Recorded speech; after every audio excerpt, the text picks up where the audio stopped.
Nyender boleh, tapi mendekat ya. Boleh, sambil nyender boleh. Pak, sambil nyender nggak apa-apa. Ya, antum ya, di tiang nggak apa-apa.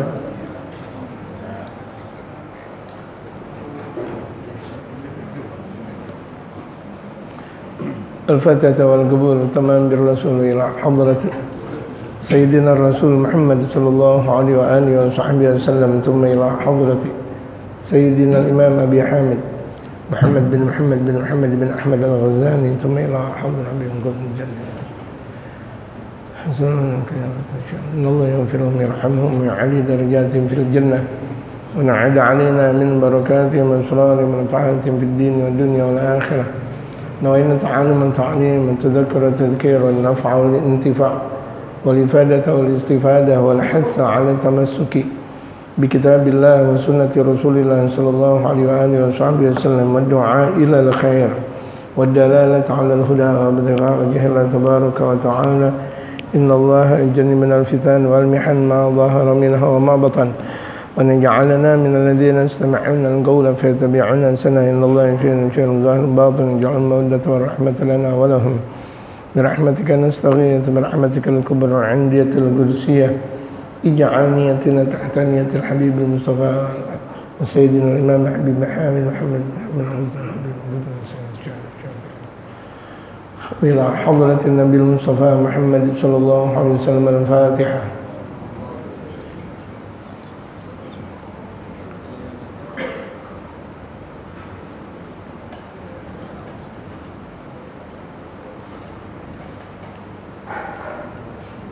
Kita baca suratul Fatihah yang kedua. Setahun yang lalu pulang saya dari masjid Guru Syakban ini,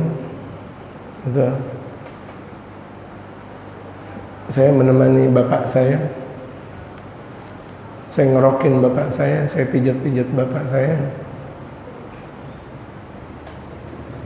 saya sebentar ke kamar mandi karena saya dari Guru Syakban ketika itu belum ke kamar mandi.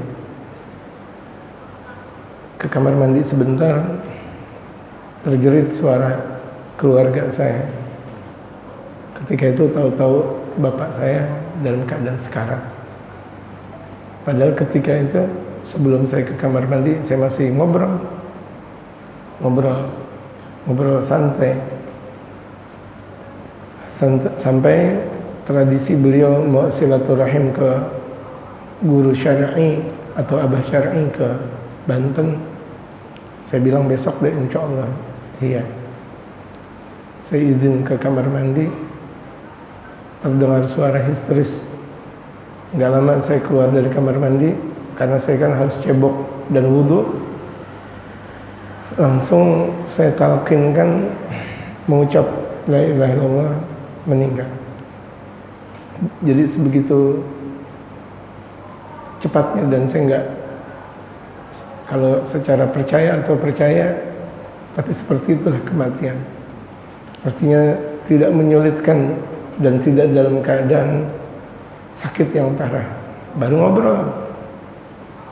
ngobrol santai apa semuanya. Dan saya ke kamar mandi sebentar. Apa lamanya ke kamar mandi? Tapi itulah qadarullah subhanahu wa ta'ala. Mudah-mudahan bapak saya diampuni dosanya oleh Allah subhanahu wa ta'ala. Tepat haul yang pertama, yang malam Sabtu kemarin kita adakan haul. Mudah-mudahan Allah ampuni dosa beliau. Allah jadikan kubur beliau raudhah min riyadil jannah fi maq'adi sidqin 'inda malikin muqtadir ila hadratin Nabi Mustafa Muhammad sallallahu alaihi wasallam. Al-Fatihah.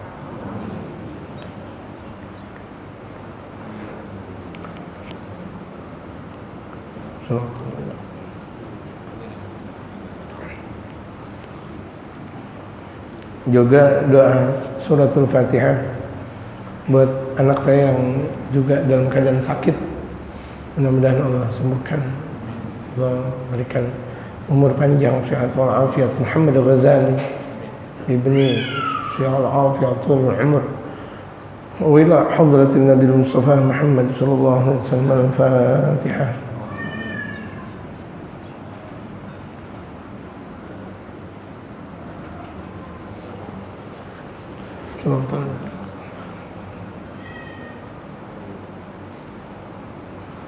Bismillahirrahmanirrahim. Alhamdulillahi rabbil alamin. Wassalatu wassalamu ala asyrafil anbiya'i wal mursalin wa ala alihi wa sahbihi ajma'in, amma ba'du. وقد قال المؤلف رحمه الله تعالى وأدام النفع به وبعلومه في الدارين آمين. قال: حكي عن بعض أهل المعرفة أنه قال: الجهاد على 3 أصناف. Itu kan? Ya. جهاد مع الكفار وهو جهاد الظاهر كالذي في قوله تعالى يجاهدون في سبيل الله، وجهاد مع أصحاب الباطل بالعلم والحجة كقوله تعالى وجادلهم بالتي هي أحسن، وجهاد مع النفس الأمارة بالسوء كالذي في قوله تعالى والذين جاهدوا فينا لنهدينهم سبلنا، وقوله صلى الله عليه وآله وصحبه وسلم أفضل الجهاد جهاد النفس. وإن الصحابة رضوان الله عليهم أجمعين كانوا إذا رجعوا من جهاد الكفار يقولون رجعنا من الجهاد الأصغر إلى الجهاد الأكبر. حكي عن بعض أهل المعرفة. Pernah diceritakan dari sebahagian ahli ma'rifah, dari sebahagian orang yang kenal Allah. Tidak disebut dengan orang kenal Allah kecuali dia adalah min jumlatil awliya, kecuali dia adalah wali min awliyaillah. Ini Habibullah, ini kekasihnya Allah Subhanahu wa taala, mereka para awliya Allah. Magam untuk mendapatkan waliullah tidak mudah untuk digapai. Tapi kalau sudah Allah berkehendak, mudah untuk digapai. Ada orang sudah masuk jadi wali gara-gara sholat subuhnya ketelatan, jatuh jadi wali. Sholat subuhnya ketelatan, jatuh lagi jadi wali. Baru kemarin jadi wali, sekarang nggak jadi wali lagi gara-gara sholat subuhnya ketelatan. Baru kemarin jadi wali, sekarang nggak jadi wali. Kenapa? Sholat subuhnya nggak berjamaah. Gitu. Sholat subuhnya tidak berjamaah. Itu kalau orang salat subuh tidak berjamaah bisa jatuh dalam magam, dalam kedudukan bagaimana orang melakukan perbuatan maksiat. Gitu. Jadi ini perhatian besar buat kita bahwa wali itu, kedudukan wali susah. Tapi kalau Allah yang Maha berkehendak jadi mudah. Bahkan terkadang dia jadi wali dia tidak tahu. Saking didoain sama gurunya jadi wali, mustajab tuh doa, dia nggak tahu dia jadi wali.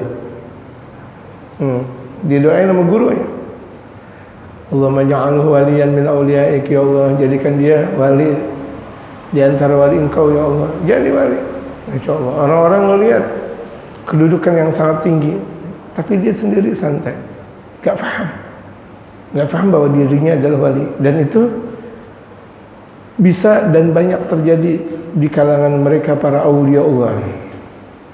Sekali mengucap buat murid-muridnya, ridha kepada muridnya ketika itu dalam keadaan suci hatinya, jadi wali min awliya. Allahu akbar. Karena tidak ada orang menjadi wali kecuali sebelumnya dekat dengan wali. Tidak ada orang menjadi pembesar wali kecuali sebelumnya dia harus dekat dengan pembesar para wali. Sebagaimana tidak ada seorang pembesar dunia kecuali sebelumnya dia sudah harus dekat dengan pembesar dunia juga. Itulah mata rantai.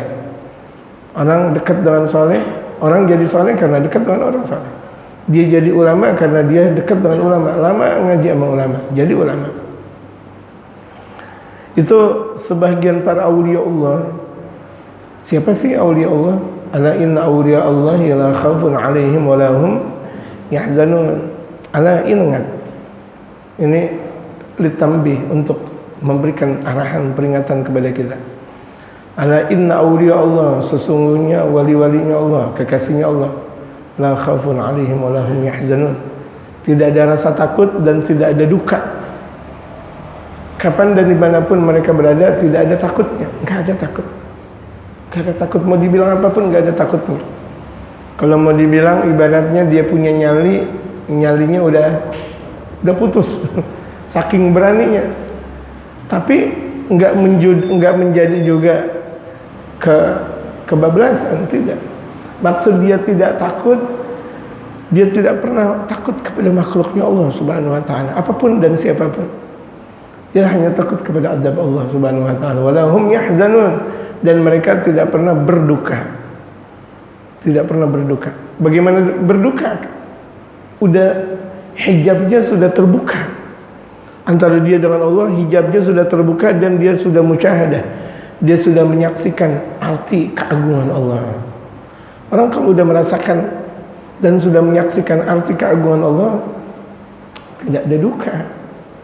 Dia bersama dengan Allah Subhanahu wa taala.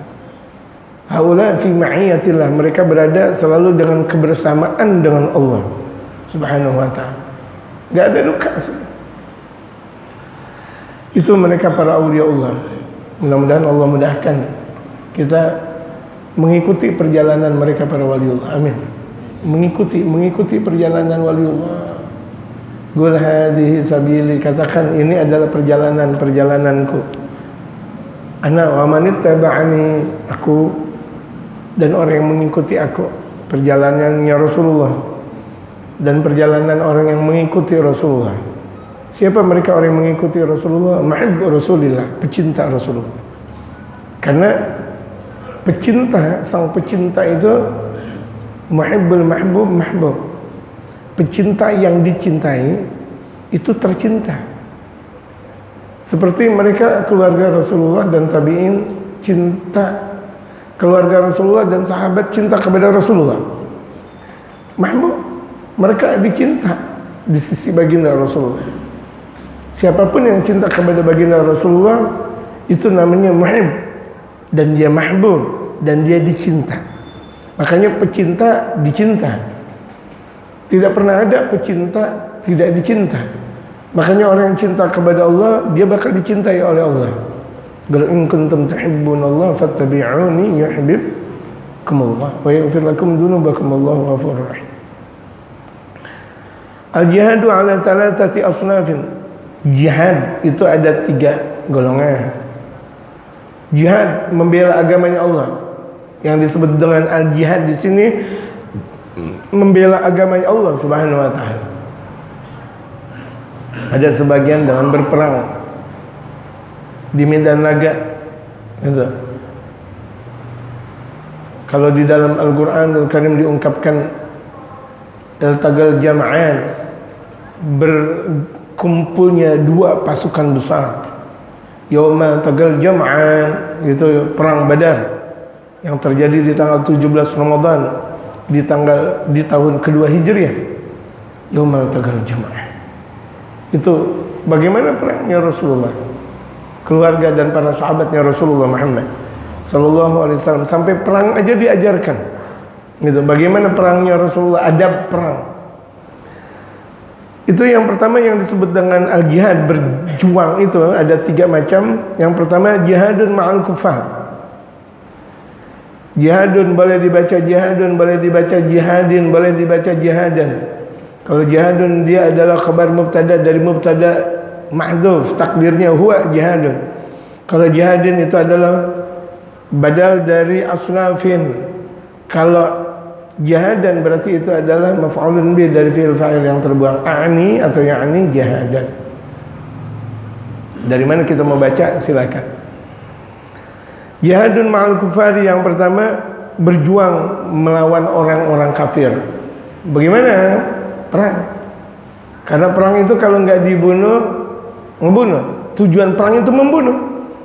Tapi walaupun membunuh, di situ tetap ada adabnya, di situ ada etikanya. Betapa Islam, betapa indahnya Islam. Perang ada etika.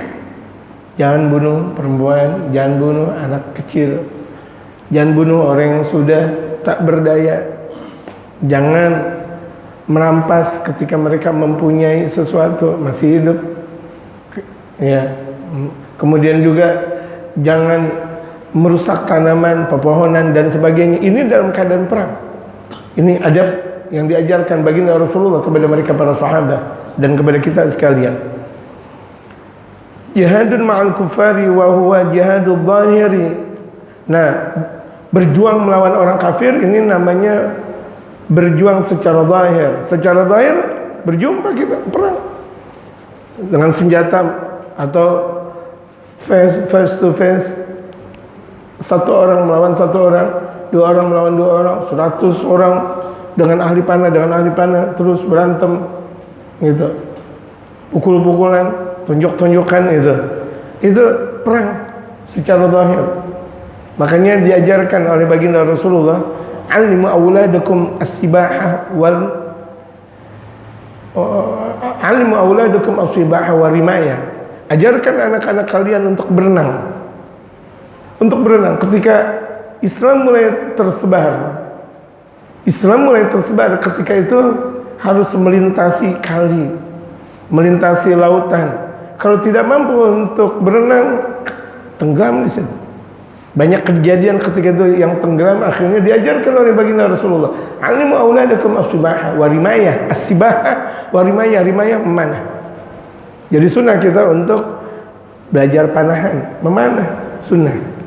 Ibarat kalau misalnya latihan menembak, latihan untuk kemaslahatan, tidak untuk niat untuk yang buruk, tidak. Gitu. Untuk pertahanan diri, dan itu merupakan sebuah kewajaran karena Islam diajarkan oleh baginda Rasulullah sempurna. Untuk kemaslahatan selalu diajarkan oleh baginda Rasul Muhammad sallallahu alaihi wasallam. Kalladzi fi qoulihi ta'ala, sebagaimana dalam firman Allah, yujahiduna fi sabilillah, mereka berjuang di jalan Allah. Jadi yang pertama itu disebut al-jihad, berjuang itu adalah melawan orang kafir, berperang. Wa jihadun ma'a ashabil batil, dan yang kedua berperang melawan orang-orang yang batil. Bil ilmi, berjuangnya dengan ilmu. Wal hujjati, dan argumen, ilmu. Bagaimana mungkin kita mau menohok mereka secara keilmuan kalau kita tidak punya ilmu? Gitu. Jadi dakwah ta'allam tsumma takallam. Ta'allam, belajar dulu, tsumma takallam, kemudian baru berbicara. Jangan ada sebagian orang takallam tsumma ta'allam, berbicaralah kemudian belajar. Tidak. Ta'allam tsumma takallam. Belajarlah engkau kemudian apa? Berbicara. Itu diajarkan. Jangan sebagaimana banyak orang bicara tapi dia sendiri tidak tahu tentang pokok pembahasannya. Dia tidak juga tahu tentang rujukan yang dia ungkap dalam pembahasannya. Gitu. Jadi ini berjuang melawan orang-orang batil, orang-orang yang sesat.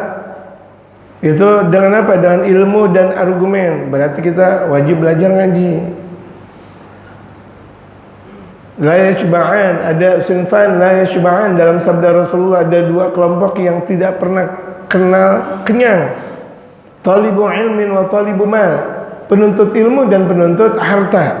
Kita minta yang pertama, yaitu penuntut ilmu, karena penuntut ilmu nggak pernah merasa kenyang. Belajar lagi, belajar.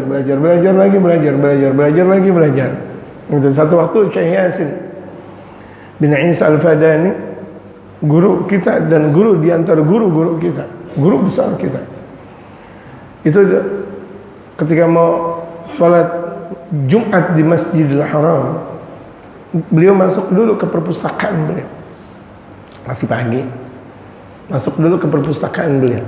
Jadi banyak di rumah ulama-ulama itu ada satu ruangan khusus perpustakaan, tempat kitab di mana beliau baca kitab khusus, tenang. Banyak ulama-ulama kita, Muallim Syafi'i Azami punya, di mana ketika beliau baca kitab tenang, khusyuk, nggak ada yang mengganggu. Ulama-ulama kita ini Syekh Yasin, dan beliau di antara gurunya Maulana Syafi'i Az-Zamin juga, di antara gurunya Habib Umar pula, ya, Syekh Yasin. Bahkan dalam satu riwayat di mana Habib Ali Kuitang pun minta ijazah kepada beliau, saling memberikan dan saling meminta ijazah antara Habib Ali Kuitang dengan Syekh Yasin bin Isa Al-Fadani, alim besar, al-musnid, musnidud dunia. Masuk beliau ke perpustakaannya, mulai baca kitab. Satu kebet, dua kebet, satu halaman, dua halaman, sampai satu kitab, dua kitab, tiga kitab. Fana dengan kitab, fana, lupa dengan yang lain, asik dengan baca kitab lagi. Kemudian sudah mulai banyak tumpukan-tumpukan kitab yang beliau sudah baca. Lihat, baca sampai tumpukan-tumpukan kitab. Kita bagaimana nasib kita kaum muslimin, pendengar yang pada ngaji semuanya, bagaimana kita? Bagaimana nasib kita dengan kitab? Jangankan kita, Al-Quran. Bagaimana nasib kita tentang Al-Quran Karim? Padahal Al-Quran bakal memberikan syafaat. Fa innahu ya'ti yaumil qiyamah syafi'an li ashabi. Karena Al-Quran kelak nanti bakal datang di hari kiamat memberikan syafaat kepada orang yang mengamalkan dan membacanya. Ini asik sampai tumpukan-tumpukan kitab. Enggak makan, enggak minum, khusyuk terus lagi. Rupa-rupanya udah agak lapar beliau. Udah agak lapar. Agak laparnya udah 1 minggu. Udah 1 minggu. Kalau kita kira-kira lagi baca kitab, kita baca kitab lapar mulu. Enak kali ya ketoprak, enak kali ya gado-gado. Kenapa di siang hari dia baca kitabnya? Ini ulama kalau udah mulai baca kitab lupa. Kita mulai baca kitab, ya Allah enak nih pisang goreng, enak nih kopi campur. Inti sebelum baca kitab nggak pernah ada bagaimana untuk baca kitab, bagaimana untuk kopi dan pisang goreng. Tapi giliran udah mulai baca kitab, baru di situ ada bersitan-bersitan pikiran. Seminggu setelahnya beliau keluar dari perpustakaan, orang baru keluar Jumatan. Waduh, orang baru keluar Jumat. Beliau ngomong sama istrinya, Assalamualaikum Mimi. Orang baru keluar Jumat. Ya Allah, berarti baru 4 jam dong, atau 5 jam dong Abi baca kitab. Lapar. 4 jam 5 jam dari mana? Habis dari perpustakaan. Ya kan cuma 4 jam 5 jam. Buktinya orang baru keluar dari Masjidil Haram. Iya, sekarang tanggal berapa? Abi masuk ke perpustakaan tanggal berapa? 1 minggu, luar biasa. 1 minggu. Nah, ketika itu beliau ingat salat, beliau qada salat. Beliau udzur. Kan kita belajar ketika belajar fikih, a'dzarus salat di antaranya an-nisyan, an-naumu wan nisyan, tidur dan lupa. Ini beliau dilupakan oleh Allah. Qada salat 1 minggu. Lantaran baca kitab. Ini kita banyak qada salat gara-gara main bola. Gara-gara apalagi? Allahu Akbar. Ini qada salatnya baca kitab. Udah berapa banyak tumbukan? Masa iya? Coba lihat pakaian Abi. Oh iya. Ibu Abi coba lihat kitab yang Abi baca. Oh iya benar 1 minggu. Tuh lihat. Ulama kita. Ini. Jadi beliau mampu untuk mendebat orang-orang batil. Siapapun orang yang batil datang kepada beliau, mampu beliau untuk menanganinya dengan keilmuan dan dengan berbagai macam argumen. Bahkan terkadang dengan duduknya beliau saja, orang-orang yang ahli dhalalah, orang-orang ahli batil kalah. Baru ngelihat duduknya Syekh Yasin. Baru duduknya. Dan beliau pula Sayyid Muhammad bin Ali pula ngambil ijazah dari beliau. Dan ulama-ulama besar, ulama-ulama dunia timur, barat, utara dan selatan, apalagi si ulama Indonesia yang memang sudah ketahuan bahwa beliau adalah orang Indonesia, ngambil ijazah sangat banyak. Mudah-mudahan Allah perbanyak seperti Syekh Yasin lagi buat kita. Syekh Yasin bin Isa Al-Fadani. Untuk Allah yukatsir amsalah. Mudah-mudahan Allah perbanyak seperti beliau lagi. Ya. Dasarnya mana? Kalau tadi kan Yujahiduna fi sabilillah, berjuang di jalan Allah, tempur melawan orang-orang kafir. Ingat, bertempur melawan orang kafir, enggak boleh bertempur dengan sesama muslim. Ini kita sesama muslim udah Allahu Akbar aja, Allahu Akbar, Allahu Akbar. Mau kemana? Mau perang dengan sesama muslim? Jangan dong. Jangan sampai perang dengan sesama muslim. Jangan. Ya ada kita diajarkan oleh baginda Rasulullah, ngalah. Kalau ada orang muslim gimana dan gimana, ngalah. Ngalahan kita, ngalah deh. Ya Allah, apa namanya? Tanah anak diambil berapa meter, semeter, biarin deh, iya deh, ngalah deh. Capek ngurusin dia, capek, ngalah daripada ribut. Yusri bilang, kan 1 meternya di sini udah 70 juta bang. Allahu Akbar, murah, iya 70 juta, tapi ngalah dah, ngalah. Bang, 1 meter 70 juta, udah dah. Emang tuh dia dengki sama kita. Encing lu dengki sama kita. Dia ambil 1 meter, diambil lagi 2 meter. Aduh, daripada capek, kesian kau ngaji itu, kesian baba, kesian orang tua dan sebagainya. Udah gitu aja, ngalah. Kalau bisa kita ngalah. Diajarkan oleh baginda Rasulullah, apalagi ketika terjadinya banyak fitnah. Inna fi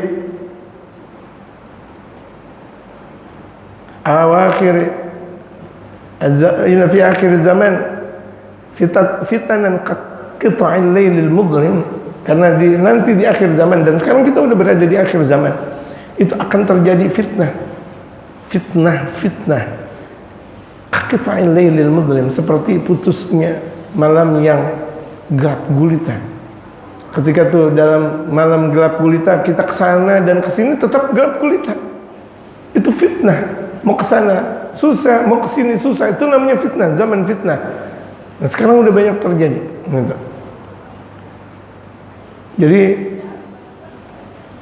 sekuat mungkin menghindar dari kita musuhin sesama muslim, apalagi si perang. Jangan betul-betul memerangi sesama muslim, jangan. Terjadi perang itu kalau misalnya mereka orang kafir, lihat, mereka orang kafir udah disebut dengan secara hukum kafir harbi, dan sudah betul-betul menghina dan sudah merasuki dan sudah membabat habis kaum muslimin, fardhu ain. Apalagi ketika mereka sudah datang di negeri kita, di kota kita, di kampung kita, fardhu ain jadinya, bukan fardhu kifayah. Nah yang kedua, perang lewat ilmu yang disebut dengan ghazwatul fikr, perang lewat keilmuan. Bagaimana? Banyak kita ngaji lagi. Wajadilhum billati hiya ahsan, dalilnya. Dan debatlah mereka dengan debat yang sebaik-baiknya debat. Kalau perlu debat. Dan ini kalau debat dengan sesama ulama. Wajadilhum billati hiya ahsan, makanya kan dengan ilmu. Ada ulama dicaci maki sama orang awam. Ente ulama enggak benar ente. Ente benar-benar ente gini. Ente enggak alim, ente bodoh. Ulama tersebut diam aja. Murid-murid bilang, Tuan Guru, kok sedikit pun tidak ada balasan dari engkau? Bagaimana mungkin singa akan adu balap dengan anjing? Singa malu kalau dia adu balap dengan anjing. Start antara singa dengan anjing. Mundur dah singa. Kenapa? Menang. Emang udah sewajarnya. Kalah, malu. Anjing. Tapi kalau singa sama singa, bismillah.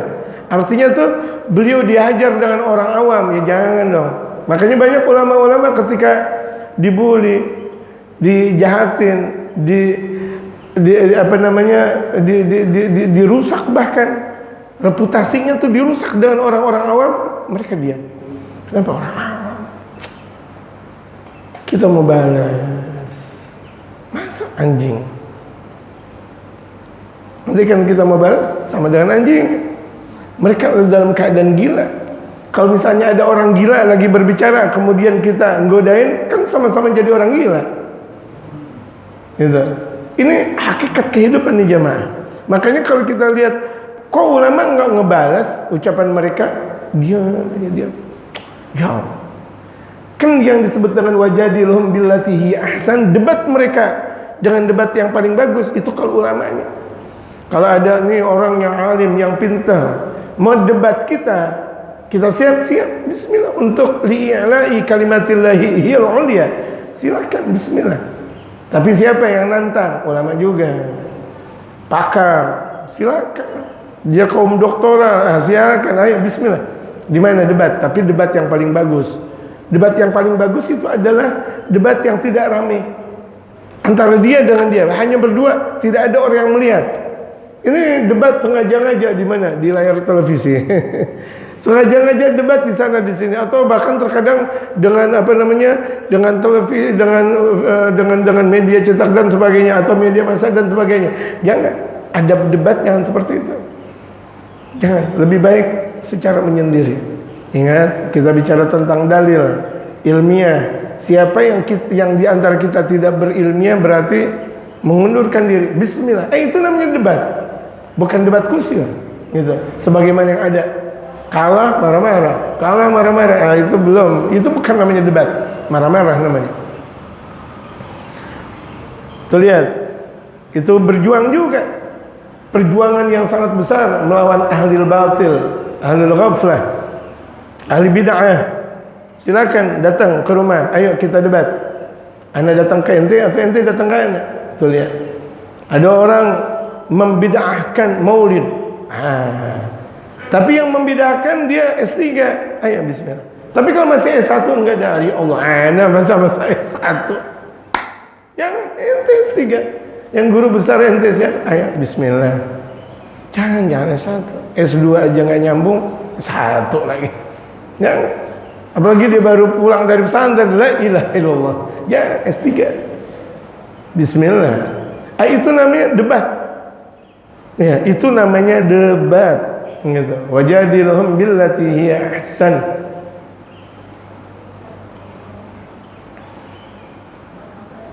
Wajahadun ma'an nafsi. Dan yang ketiga dikatakan oleh mereka para aulia Allah yang disebut dengan berjuang ma'an nafsil ammarati bisu.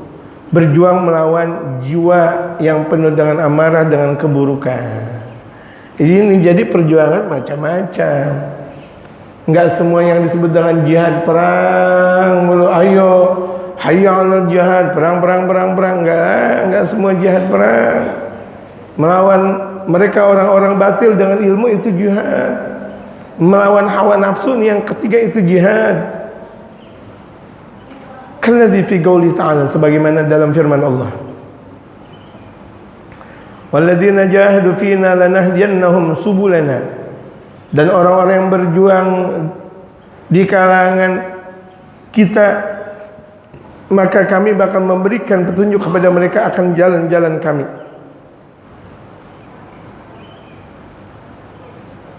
Kata Allah. Itu yang dimaksud dalam perjuangan dalam Al-Quran tersebut itu adalah perjuangan melawan hawa nafsu. Wa qauluhu sallallahu alaihi wa alihi wasallam, wa qaulihi karena ma'tuf ke sebelumnya. Wa qaulihi sallallahu alaihi wa alihi wasallam, dan sabda baginda Rasul Muhammad sallallahu alaihi wasallam, afdalul jihadi jihadun nafsi. Seafdal jihad, seafdal perjuangan itu adalah perjuangan melawan hawa nafsu. Rupa-rupanya nomor 3 yang paling berat. Melawan kafir, ketahuan emang dia udah kafir. Ya kan? Ketahuan dia orang kafir, bunuh dalam perang. Ya, bunuh. Emang itu adalah perang? Enggak usah takut-takut, emang bunuh dalam perang. Kelihatan. Kemudian musuh mereka orang-orang ahli batil kelihatan. Yang enggak pada percaya dengan maulid, enggak percaya dengan zikiran, enggak percaya dengan ziarah kubur, yang mereka mengatakan bid'ah, mereka sebenarnya bid'ah. Mereka mengatakan bid'ah, mereka bid'ah. Bid'ah yang sangat nyata. Jelas, na'udzubillah, teman na'udzubillah. Mudah-mudahan Allah Subhanahu wa taala berikan petunjuk kepada mereka. Ya. Yang ketiga ada berjuang melawan hawa nafsu. Bagaimana nih nafsu kita? Nafsu mau ini, mau itu, mau ini, mau itu, mau ini, mau itu. Itu yang paling istimewa. Itu yang paling sulit. Wa inna sahabat radhiyallahu alaihim ajma'in, dan sesungguhnya mereka para sahabat yang ridhanya Allah tercurah kepada mereka seluruhnya, kanu idza raja'u min jihadil kuffari, ketika mereka kembali dari perjuangan melawan orang kafir. Ini kejadian perang Badar, melawan orang kafir. 1 maksud saya 1 banding 10. Kam min fi'atin qalilatin ghalabat fi'atan katsiratan biidznillah. Berapa banyak pasukan yang sedikit bisa mengalahkan pasukan yang banyak dengan izin Allah. Itu di perang Badar. Kaum muslimin 300, kisaran 313, 314. Riwayat mengatakan, ada yang mengatakan 315. Sementara mereka orang kafir 3.000 orang. Enggak tanggung-tanggung, 1 banding 10. Tapi mereka orang kafir kalah. Perang Badar selesai, para sahabat pulang bersama Rasulullah menuju Al-Madinatul Munawwarah dari Badar. 300 km jemaah. Itu dari Al-Madinatul Munawwarah ke Badar 300 km. Dan di bulan suci Ramadan. Sebagian jalan kaki, sebagian naik keledai, sebagian naik onta, sebagian naik kuda. Sedikit yang naik kuda. Ketika itu persiapan kaum muslimin sangat minim melawan mereka orang kafir. Puasa jalan kaki 300 km. Ibarat kalau dari Jakarta menuju Tegal atau Pekalongan, jalan kaki. Baru sampai Cikampek udah pada batal puasa. Baru sampai Cikampek, ya kan? Baru sampai mana lagi tuh? Bekasi. Baru sampai Bekasi. Baru sampai, oh, udah nggak kuat jalan kaki. Ramadan, petir terik matahari sangat dahsyat. Jamaah yang kalau sudah melakukan ibadah haji dan umrah tahu medannya antara Mekah dan Madinah, atau yang belajar, yang pernah belajar di sana tahu betapa medannya Mekah dan Madinah. Ketika itu melewati padang pasir, Allahu Akbar. Belum pernah aja udah lemes. Tapi tetap mereka para sahabat, lihat, udah capek luar biasa melawan mereka kafir, kalah orang kafir, pulang. Baginda Rasulullah, raja'na min jihadil akbar, raja'na min jihadil asghar, raja'na minal jihadil asghar ilal jihadil akbar. Kita sudah kembali dari jihad kecil menuju jihad besar. Mereka terperanjat, ya Rasul, ini udah habis-habisan, capek-capek. Engkau mengatakan kita keluar dari jihad kecil menuju jihad besar. Nah, jihadun nafas, yaitu jihad nafsu nih. Jihad melawan hawa nafsu. Tadi kita udah gak mau nerima duit. Istri bilang, bang, duit bang. Mulai goyang. Iya bener juga istri. Bang, duit bang. Aduh, haram tapi ini. Nanti bayar, gampang. Kita panjang umur bayar nanti dia. Begitu ya? Iya, diambil tuh, lihat, godaan setan tuh. Makanya dalam salah satu sabda Rasulullah, Anisa min habaili syaitan. Perempuan itu di antara tali temalinya setan, terpengaruh. Orang terkadang bisa jadi dia kuat, tapi kalau udah melawan istri, istri pakai ngambek lah. Oleng kehidupan. Istri ngambek dia oleng. Nah ini banyak. Andaikan dia di fitnah di kerjaannya dia kuat, dia fitnah dengan orang lain kuat, giliran dengan istrinya dia nggak kuat. Itu betapa luar biasa dahsyat. Makanya Habib Umar dikatakan, pernah ditanya, ya Habib, Anisa nisul mujtama. Ya Habib, saya punya guru ditanya, ya Habib, perempuan itu sebahagian dari komunitas. Lah, Anisa al-mujtama kullu. Tidak, perempuan itu adalah semua komunitas. Karena kita semua yang menguasai komunitas itu adalah perempuan, bukan sebagian. Tuh lihat, perempuan tuh hati-hati. Hati-hati perempuan, hati-hati. Makanya kalau istri kita salehah, dia bakal menjadi pimpinan bidadari. Kalau salehah. Tapi kalau enggak salehah, kecebur kita ke dalam kali. Ke dalam kali nerakanya Allah. Itu hati-hati itu perempuan, hati-hati. Bisik dan rayuannya dahsyat tuh perempuan. Udah bang, jadikan saya yang ke bang, udah bang. Itu, Masya Allah tuh lihat perempuan.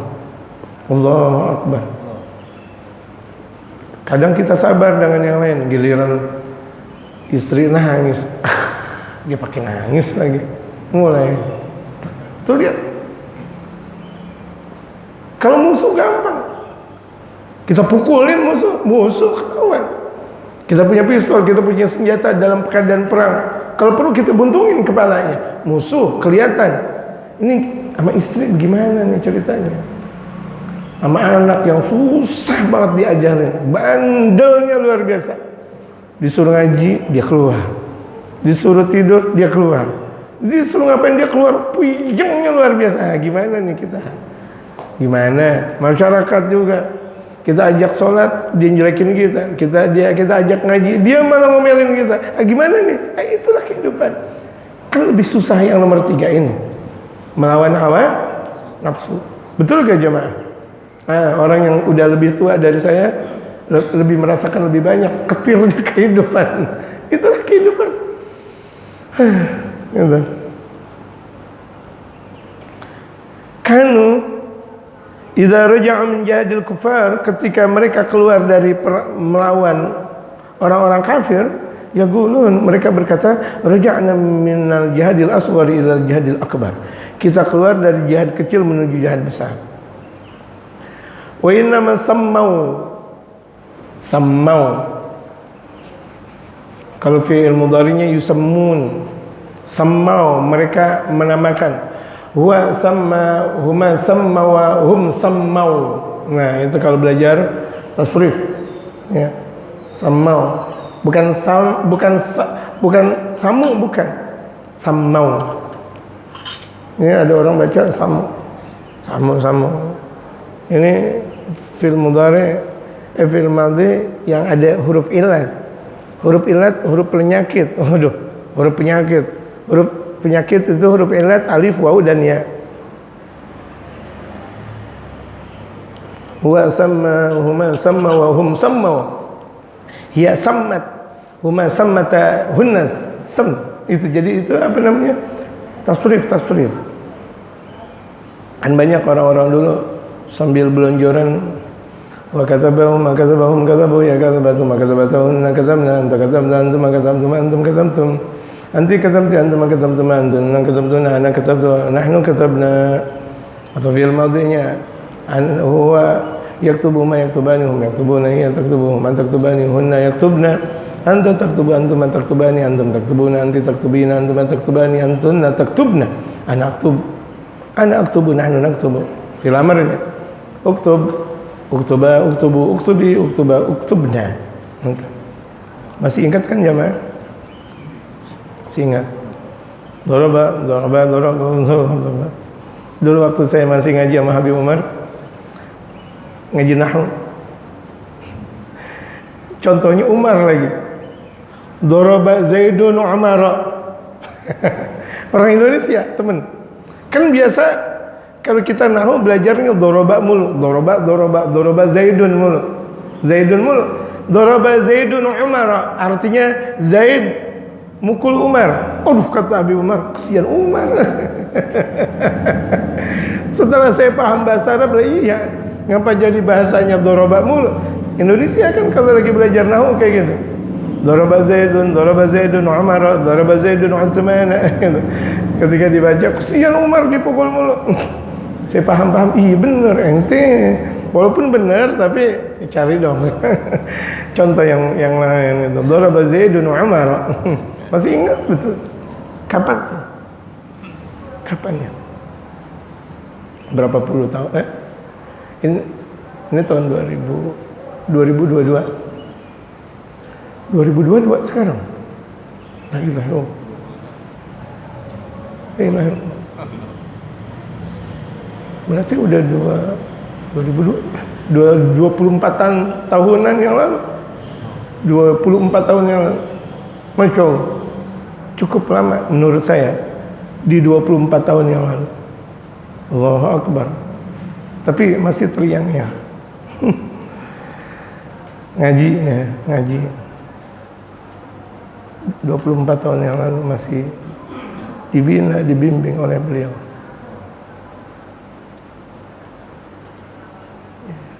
Ya Allah, 23-an tahun.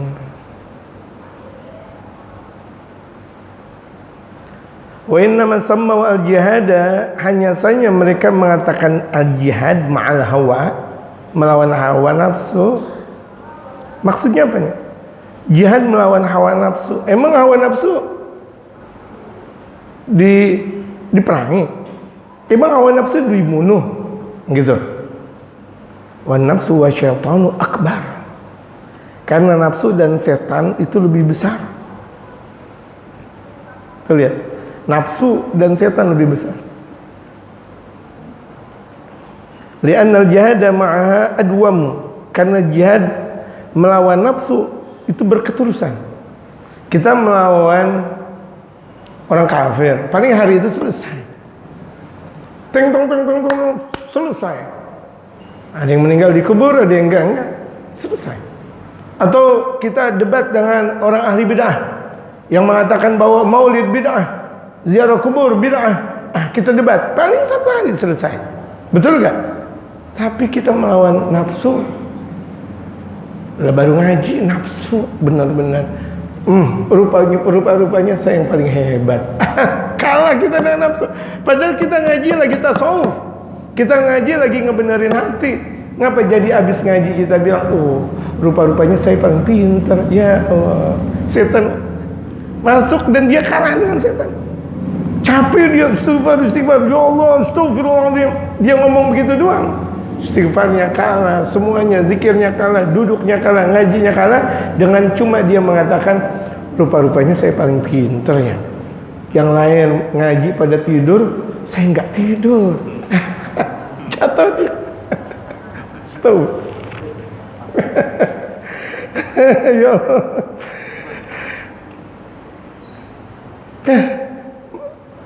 Surga nggak kalau begitu kita? Jauh banget kalau masuk surga. Yang lain mana tuh tahajud? Kayaknya saya doang yang tahajud. Jatuh, lagi ngapain ente mulut comel? Ente tahajud aja. Kalau ente mau ngajak orang tahajud, ajak. Jangan ente bilang, rupa-rupanya yang ahli tahajud satu kampung ini saya. Muka-mukanya mereka nggak kelihatan tahajud. Ente tahu dari mana? Stop. Ngomong, ente tahajud nggak? Enggak, bener kan tuh, lihat. Ana afdal minka, aku lebih istimewa daripada engkau. Sama iblis ngomong kayak gitu. Ana afdal minka ya Adam, aku lebih istimewa daripada engkau ya Adam. Betul kan? Mau gak pengikut iblis itu jadi pengikut iblis? Aduh, baru ngaji tahajud kuat banget, Allahu Akbar. Di rumah ya udah jam 2, orang belum ada kedengaran apa-apa. Allahu Akbar. Ya, orang masih pada tidur. Katanya ulama setiap malam tidur. Saya nih, aduh. Saya. Giliran mau sholat subuh dia tidur. Tuh, hukum karma tuh dia. Jangan merasa bangga dengan ibadah, jangan. Apalagi dia mengatakan bahwa dia ahli ibadah, yang lain tidak. Banyak orang seperti itu. Dia merasa bagus dalam tahajudnya, sementara tahajud sunnah, kemudian ketika waktu subuh datang dia tidur. Jam 7 dia bangun, kena musibah tuh dia. Kena musibah nggak? Mending dia sholat subuh daripada dia tahajud tapi lupa subuh. Mendingan dia subuh tapi lupa tahajud. Kenapa? Subuh wajib, sementara tahajud sunnah. Tuh lihat hati, tuh lihat, jaga betul-betul. Orang kalau lagi ngaji sila nggak pada mampu. 5 jam, anak 10 jam. Dia ngomong 10 jam, tahu gak hakikatnya? Anak lebih kuat dari ente. Anak lebih istimewa daripada ente. Gak perlu ngomong kayak gitu. Anak 10 jam gak apa-apa. Alhamdulillah. Tahukah itu lagi sombong tuh. Kelihatan ada ucapan alhamdulillah, tapi di situ intinya sombong. Alhamdulillah tuh anak ngaji 10 jam gak apa-apa. Banding orang 10 jam udah, itu sombong. Kan yang ucap alhamdulillah, iya alhamdulillah yang sombong. Dia merasa, tuh lihat, hati-hati. Itulah hawa nafsu. Makanya tuh melawan hawa nafsu berketerusan. Bahkan terkadang kita lagi tidur melawan hawa nafsu. Sampai lagi tidurnya kita nggak pernah mimpinya Nabi, nggak pernah mimpi guru, yang ada mimpi pocong. Mimpi dia apa namanya, dikejar-kejar setan, direp, direp-rep. La ilaha illallah, tanda zikiran ente mana? Katanya ente ngaji, masa dia rep-rep sama setan? Katanya ente ngajinya ente mana? Katanya ente zikir, masa dia rep-rep sama setan? Sampai nggak bisa berkutik. Ente ngaji apa? Hati ente bagaimana dong kalau begitu jadinya? Nggak jamaah, gitu.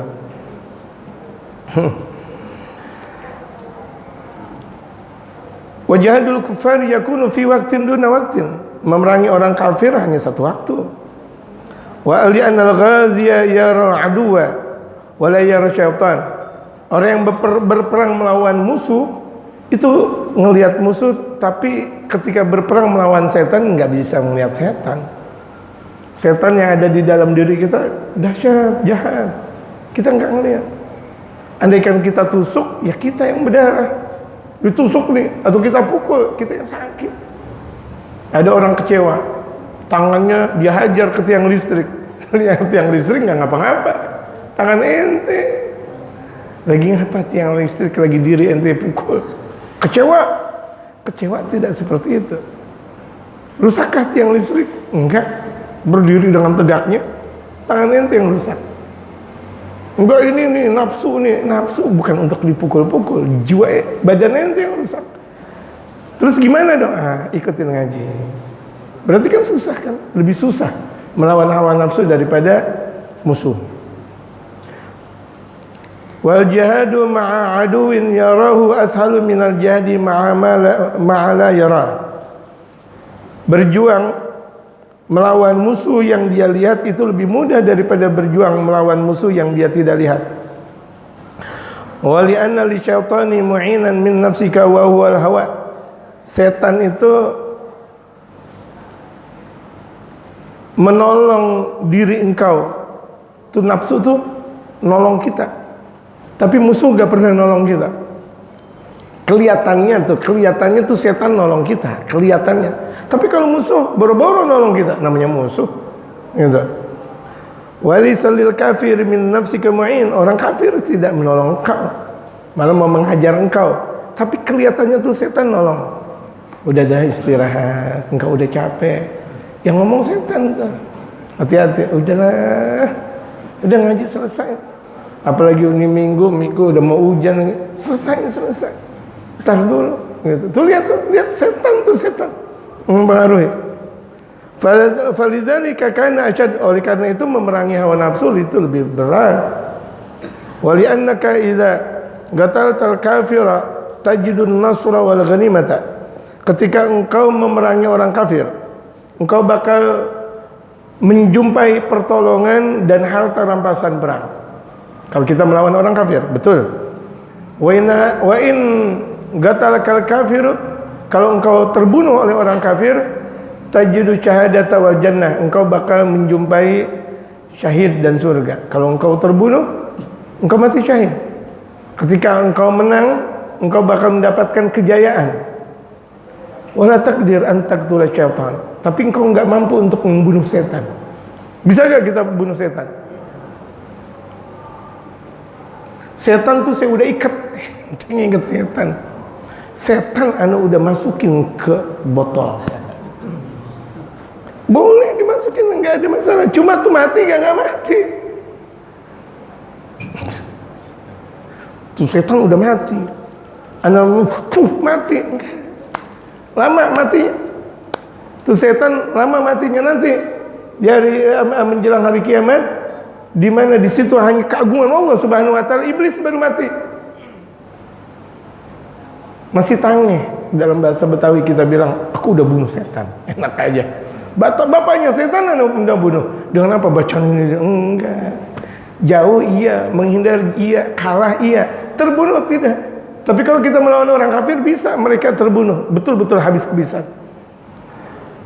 Wa in qatalaka syaitanu, ketika engkau dibunuh oleh setan, tagaw fi 'uqubati rahman, engkau berada di dalam murkanya Allah. Kalau engkau dibunuh orang kafir, engkau mati syahid. Tapi kalau engkau dibunuh sama setan, engkau berada dalam murkanya Allah, berarti engkau kalah sama setan. Kama gila, sebagaimana dikatakan, man farra minhu farasu fil harbi waga fi aidil kuffar. Barang siapa yang kudanya lari ketika perang, kesian banget, lagi perang dia punya kuda, dia lari lagi, waga fi aidil kuffar, akhirnya ditangkap dari tangan kafir. Akhirnya orang kafir tuh yang ngambil kuda kita. Wa man farra minhul imanu yaga fi ghadabil jabbar. Barang siapa yang imannya lari, itu berada dalam murkanya Allah. Mendingan kuda diambil sama orang kafir daripada iman diambil sama Allah, dicabut sama Allah Subhanahu wa taala lantaran ngikutin setan. Nauzubillah. Kita berlindung kepada Allah. Wa man waqa fi aidil kuffari la yasudu wa la taqlu yaduhu ila unugi. Barang siapa yang terjatuh di tangan orang kafir, misalnya terkalahkan di hadapan mereka orang kafir, la yasudu wa la taqlu yaduhu ila unugi, tidak perlu merasa kecewa dan tidak perlu untuk mendera tangannya, meletakkan seperti ini. Wala tugayyadu rijluhu wala taju'u batnu, dan tidak perlu kakinya untuk diikat dan perutnya tidak perlu untuk lapar. Wala yu'ari badanu, dan juga tidak perlu badannya untuk terbuka auratnya. Enggak juga. Kalau melawan orang kafir kan belum tentu. Kalau misalnya terkalahkan menjadi sandera orang kafir, enggak juga mereka mengalahkan seluruh yang ada di dalam kekuatan kita. Berapa banyak kaum muslimin ketika dalam keadaan perang ditangkap, mereka dibunuh dalam keadaan la ilaha illallah Muhammadur Rasulullah. Tidak ada rasa takut-takutnya. Di penjara mereka tidak pernah merasa takut. Didera, mereka dizalimi dan sebagainya, tidak pernah merasa takut sampai meninggal dunia. Darah terakhir terungkap la ilaha illallah Muhammadur Rasulullah. Allahu akbar. Wa man waqa fi ghadabil jabbar, tapi barang siapa yang terjatuh dalam murkanya Allah lantaran ngikutin setan, yasudu wajhu, dia punya muka hitam. Jadi orang kalau ditangkap sama orang kafir, orang kaum muslimin belum tentu mukanya hitam. Belum tentu, tadi dikatakan. Sebagian mereka ditangkap sama orang kafir biasa-biasa. Diborgol sama orang kafir biasa. Al-jannah amamah, surga di hadapannya, kelihatan. Bidadari lagi melambaikan dengan tangan-tangannya. Bang, bagaimana dia merasa hitam? Nikmat. Walaupun disandera oleh orang kafir, tapi kalau orang sudah jatuh dari murkanya Allah, mukanya hitam. Bukan artinya jamaah yang mukanya hitam berada dalam murkanya Allah, enggak. Artinya tidak mempunyai cahaya. Dia punya muka enggak ada cahaya. Coba aja jamaah bisa bedain orang yang ahli wudu dengan orang yang enggak pernah wudu. Bisa bedain enggak? Orang yang selalu wudu dengan orang yang enggak pernah wudu sama sekali. Nah, orang yang enggak pernah wudu sama sekali itu hitam. Hitamnya enggak enak dilihat. Tapi kalau misalnya ada ulama, orang soleh hitam, itu hitam manis gitu. Hitam manis itu pun pandang tak jemu. Orang hitam manis sih. Yang hitam manis pandang tak jemu. Itu orang soleh. Tapi ini hatinya hitam. Ngelihat orang dongkol, ngelihat orang jengkel, ngelihat orang benci, ngelihat orang itu dia. Kelihatan kecemburutan yang tidak bermanfaat. Mukanya pucat pasi, tidak ada manfaatnya. Kan kelihatan ada orang ngelihatnya kayak mau getok tuh mukanya. Ada kan terkadang Ustaz sembrono. Ada juga memang Ustaz sembrono. Naik di di mimbar, yang tinggi itu namanya panggung. Orang nggak nyuruh dia doa. Mik mana mik? Gua aja yang baca doa. La ilaha illallah. Orang bilang, itu siapa sih itu? Tempereng gitu. Mukanya nggak enak. Adakah yang seperti itu? Banyak. Kalau itu ustaz, mukanya nggak enak, bagaimana yang bukan ustaz? Itu tuh Masya Allah, luar biasa. Kalau ngeliat ustaz yang lain hawanya mengkerut. Apaan tuh? Muridnya banyak, dia punya dukun, maksud ngomongnya nggak ada benar-benar. Ada ustaz yang nggak punya murid, dia nggak pernah ngaji sih, mulutnya nggak pernah jaga. Hancur tuh, padahal dia guru ngaji. Dia ngajarin ngaji, maunya orang ngajinya sama dia semuanya ngaji sama dia, semuanya sampai jin harus ngaji sama dia. Belum ditubur sama jin dia, sampai jin. Dai yang benar, ustaz yang benar, kiai yang benar, ulama yang benar, dia orang dapat hidayah. Enggak lewat saya enggak ada masalah. Kan banyak ulama, ustaz, kiai, habaib, enggak ada masalah. Saya cuma sekedar di antara gelintir dai yang ajaran saya diterima, alhamdulillah. Enggak diterima, mereka ikutin yang lain, alhamdulillah. Itu namanya ulama. Justru dia enggak nggak bangga kalau dia punya pengikut, dan nggak bangga kalau orang pada ngikutin dia, nggak bangga. Kalau perlu ente ngaji sama dia deh, dia lebih alim, enggak, sama aja udah. Tuh lihat, ulama gitu. Tradisi ulama, kalau misalnya di silaturahimin, dia ziarahi, dia bilang, ente udah silaturahim sama ulama yang sebelah sana belum, ente silaturahim dia ke dia dulu, habis itu baru kana. Tuh lihat, itu adab. Zaman sekarang udah ente silaturahim ke anak. Ayo bawa ini, Allahu Akbar. Jadi kalau orang yang berada dalam murkanya Allah, yasudu wajhu, mukanya itu hitam, nggak enak kelihatan. Orang kalau udah kena murkanya, lihat aja. Hatta dia mukanya putih, tapi kelihatan hitam. Hatta dia mukanya kuning langsat, hitam tetap. Nggak ada enak-enaknya dilihat. Gitu. Dari mana udah nggak enak. Jadi kekuatan hati itu timbul di muka. Orang makanya kalau misalnya mau ngelihat orang baik atau tidak, lihat aja di mukanya aja dulu. Ibarat kalau dalam orang Betawi bilang diajar nggak, nah itu. Diajar nggak, dia bener nggak? Dia bener nggak? Lihat muka. Muka itu paras yang tidak bisa dibohong-bohongin. Muka. Orang seahli apapun, kalau mukanya nggak benar, nggak nikmat. Hatta dia kiai besar, hatta dia profesor, hatta dia doktor, ilmunya luar biasa tinggi, tapi kalau rusak hatinya, nggak enak dilihat. Gimana sih orang nggak? Tadi makanya saya bilang, kamu kok timpuk tuh mukanya. Orang Betawi dulu kalau mau ke masjid pakai apa namanya? Bakyak. Timpuk pakai bakyak. Kenapa? Nggak enak dilihat. Kan ada juga yang model kayak gitu. Orang nggak disuruh baca doa, dia ngambil mic, dia baca doa sendiri. Ada kiai ceramah, dia ceramah. Waduh, padahal gue datang duluan, ngapa jadi dia yang ceramah? Astagfirullah. Tuh lihat, jangan. Hatinya keras, hatinya udah hitam tuh dia punya hati. Kalau orang ditawan sama musuh kan hatinya, mukanya belum tentu hitam, malah bahagia terkadang. Sebagian ulama. Wa taghillu yadu ila unugi bil aghlal, wa taghullu maksudnya. Wa taghullu yadu ila unugi bil aghlal. Orang yang kalau udah tertawan dalam murkanya Allah, dia punya tangan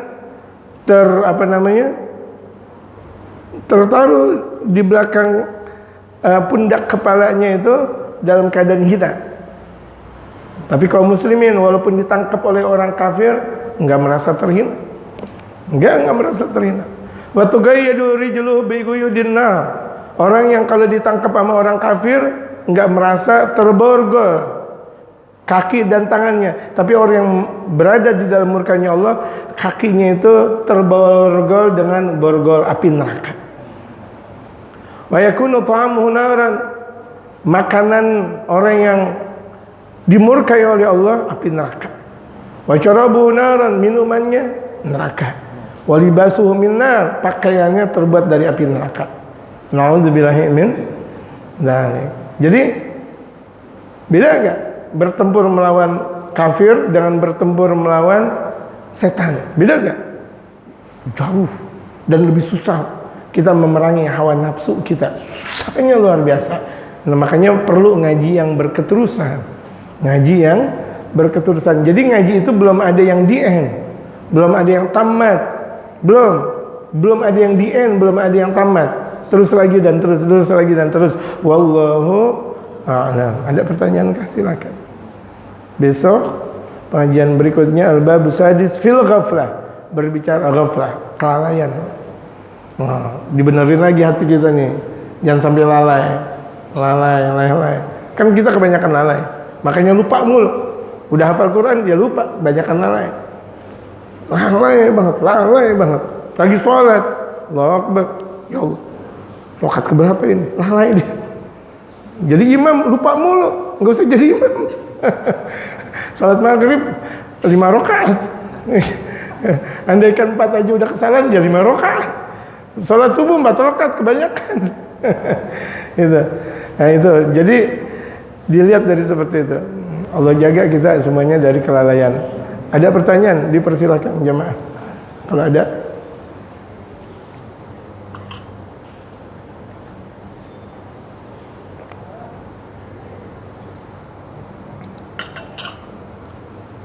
Tidak ada? Ya kita doain orang-orang tua kita,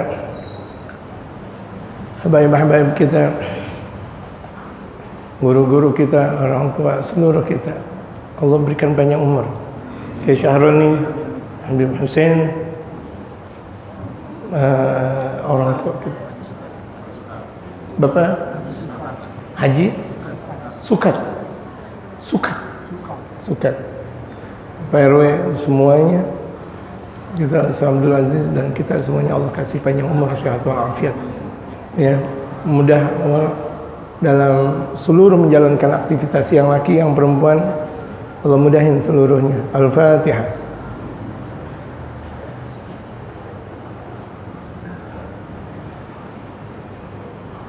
Untuk kabar kedatangan Habib Ali masih menyusul jemaah sekalian, ya masih menyusul. Jadi saya juga masih nunggu bagaimana jemaah, gitu. Karena beliau juga belum lama pulang dari dakwah di Oman, Yordan, Mesir. Itu kan dari negeri Oman, Yordan, Mesir. Masih ibaratnya masih luar biasa letih dan capeknya. Jadi tunggu aja dulu kabar, insyaallah.